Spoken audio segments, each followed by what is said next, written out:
Salah satu program non-fisik TMMD ke-110 Kodim 0813 Bojonegoro adalah pembinaan dan pengembangan kepemudaan dan keolahragaan. Bekerja sama dengan Dinas Kepemudaan dan Olahraga, memotivasi dan membangun pola pikir para pemuda Desa Ngerancang dan Jatimulyo.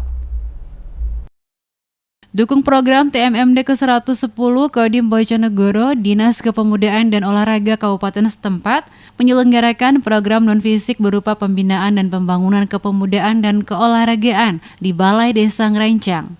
Nurul, pemuda Desa Ngerancang yang turut hadir dalam pembinaan dan pengembangan kepemudaan dan keolahragaan, mengaku senang dengan adanya program tersebut. Ia juga termotivasi untuk mengembangkan pola pikir dan memikirkan langkah ke depan sebagai agent of change untuk desanya maupun negara Indonesia. Tampak antusiasme para pemuda Desa Ngerancang dan Jatimulyo mengikuti program pembinaan dan pengembangan kepemudaan dan keolahragaan yang dilaksanakan dengan protokol kesehatan ketat.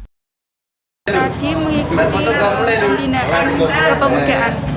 Senang bisa termotivasi sama narasumbernya.